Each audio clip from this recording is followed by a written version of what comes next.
we studied node level tasks. We saw what type of node level tasks we were dealing with, node classification.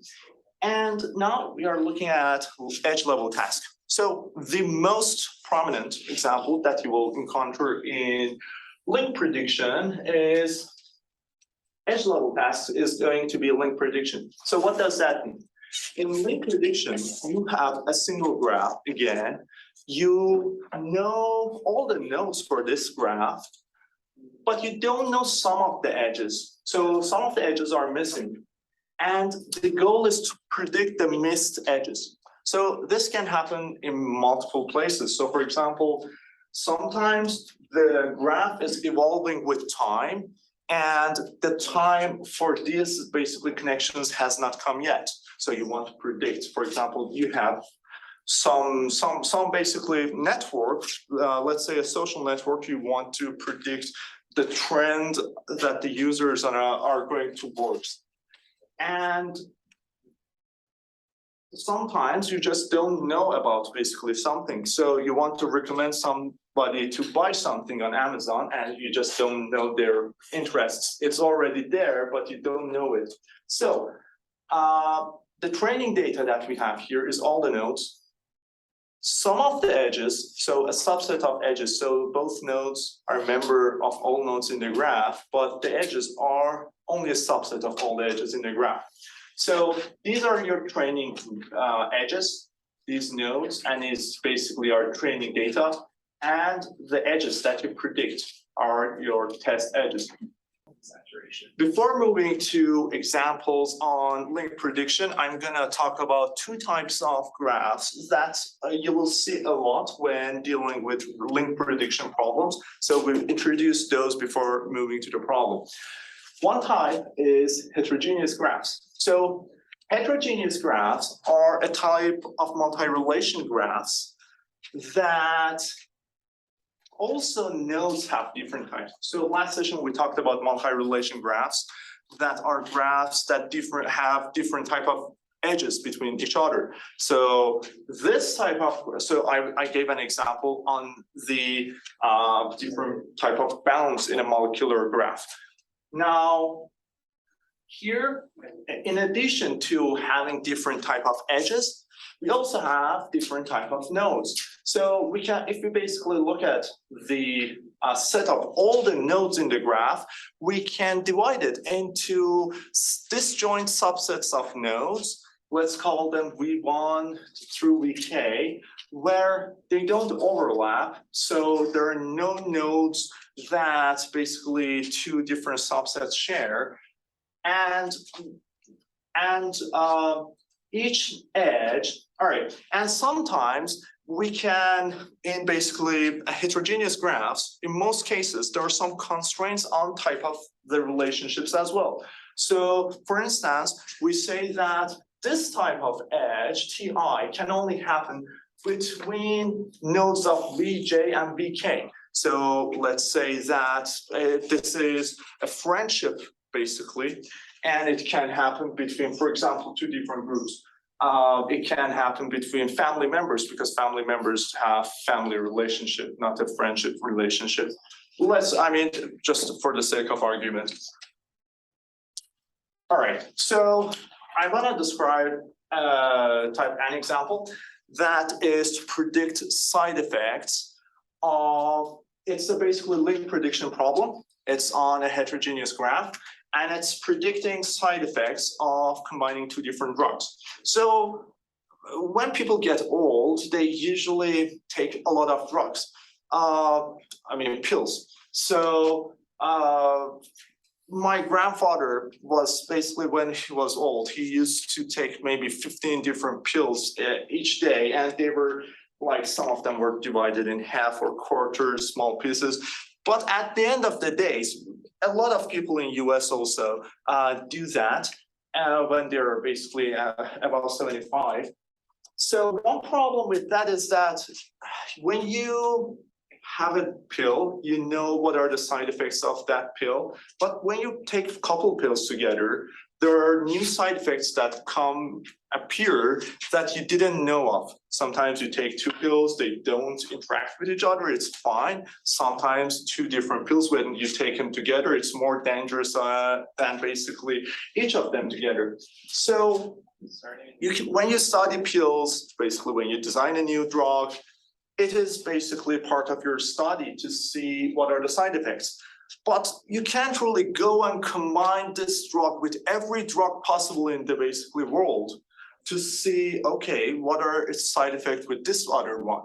Now, sometimes some of the pills a lot of people take them together, so you have actual data that shows you, okay, these two are not good to be taken together. But sometimes some pills are only taken by maybe a very small subset of population, so you don't really observe what actually happened, and you're not really sure if that was really because of those pills or it was from something else.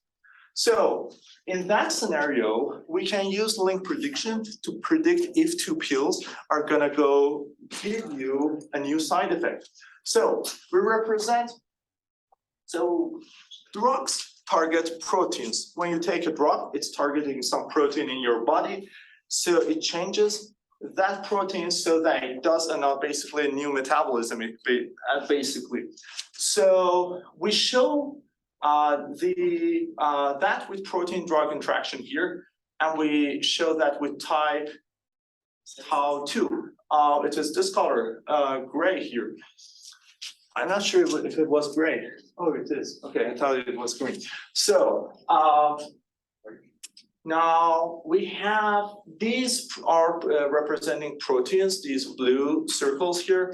These squares are representing drugs. So a relationship between drug and protein is represented with type tau2. Now, proteins also bound with basically each other. They interact with each other to basically do something in your body. You call that protein-protein interaction, and we could show that with these orange lines, orange edges, which is type tau1. And we have some known drug side effects. So we show that with blue, or tau3, type tau3. So this line shows that if you take these two drugs together, it is going to give you a side effect. This line shows that this drug is targeting this protein, and this line shows that these two proteins are interacting with each other in the body. So based off of the information that we have, based off of the side effects that we know, people develop models in link prediction is essentially trying to find what drugs, if taken together, will basically result in new side effects. So that's one example of link prediction. All right, so before going to the other example, I'm going to talk about hypergraphs. So we just said that generally graphs connect two edges together, but sometimes some graphs edges in some graphs don't connect only two, but connect more than two edges together. So we call those hyperedges, and we call that type of graph hypergraph. An example is recommender system here.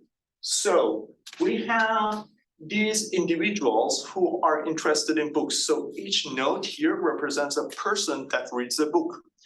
And each hyperedge is shown with a loop around those edges, and it's representing an interest in a book. So, for example, these three people are interested in book 1, this guy reads book 2, and these two are interested in book 3. Based off of those information, we want to recommend, for example, this guy, based off of the interests of basically general interest in the basically population, to read some new graphs. So let's say that some library wants to implement some algorithm to suggest basically books to people.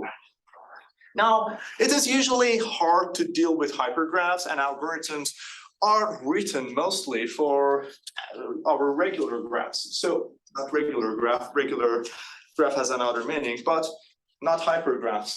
So we can use, for that reason, we can use bipartite graphs.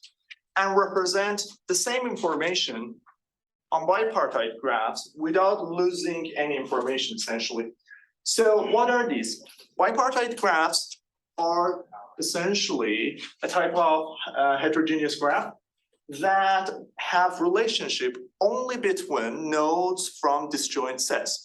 So in general, in heterogeneous graphs, you could have relationship between members of a single set. Like in the previous example, we had protein-protein interaction, or the side effect was a drug-drug interaction. But in bipartite graph, it means that you can divide the graph into a disjoint, basically two disjoint subsets, so that there is no connections among nodes of the same type. So here, for example, there's no relationship between nodes of set 1, and here there are no relationship between nodes of set 2. For example, we can show an authorship graph with using bipartite graph. These nodes are authors and these nodes are papers. So if an author has written a paper, you're connecting that with a line. Now, this line shows that this paper was written by this author. Authors don't write each other and papers don't write each other. So this basically can be represented by a bipartite graph. Now, another example is content recommendation. So we can look at Netflix as a bipartite graph. Let's say that you are a member in Netflix and you are a member in Netflix, and you have each your own movie interests. You have watched basically Godfather and Angry Birds. Your friend has watched Citizen Kane, and we show that with connections between each person and the movie that they have watched, and we construct a bipartite graph, and based off of that, a link prediction problem wants to suggest, to recommend this person to watch this movie, basically. So when you, at the end of your YouTube movie, YouTube basically video, there are a bunch of videos that are suggested. Those are all graph neural networks.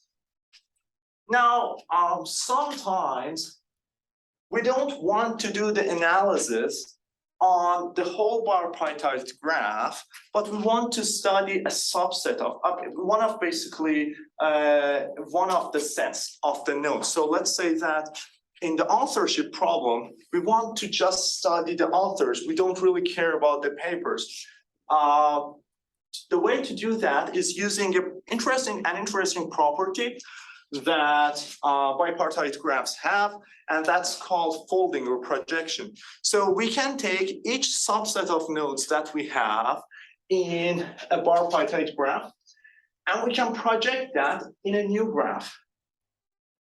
So this folded or projected graph is only consists of the nodes of one set, and these are connected only if they are both having a neighbor from basically same neighbor. They're sharing a neighbor from the other set. So let's say that this is author 1, this is author 2 of the same paper, and this is author 3.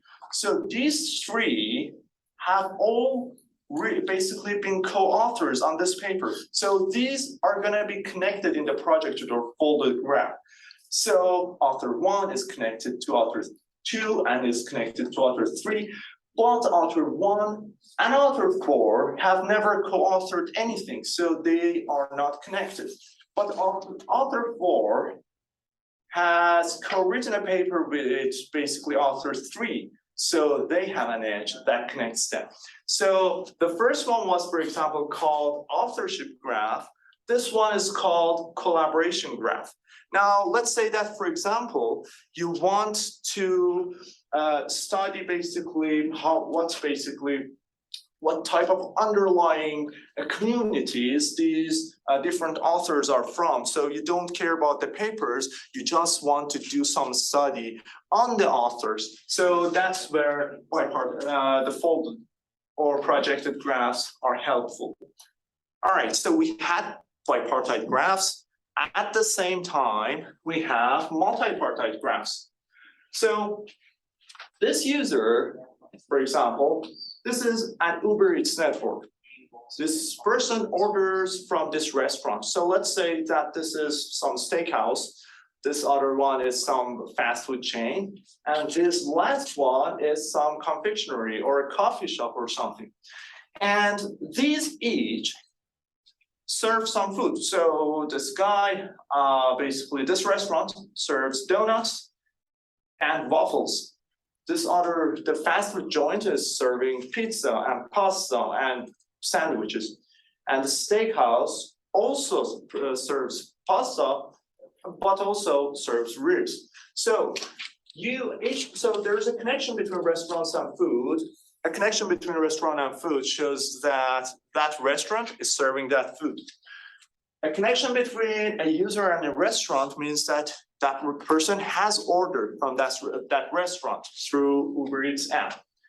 And a connection between a person and a food means that that person eats that food. So probably, basically, it doesn't really matter which restaurant from. She has ordered that food. So this is a bipartite graph, multi-partite graph. So it has 3 disjoint sets that are each basically set.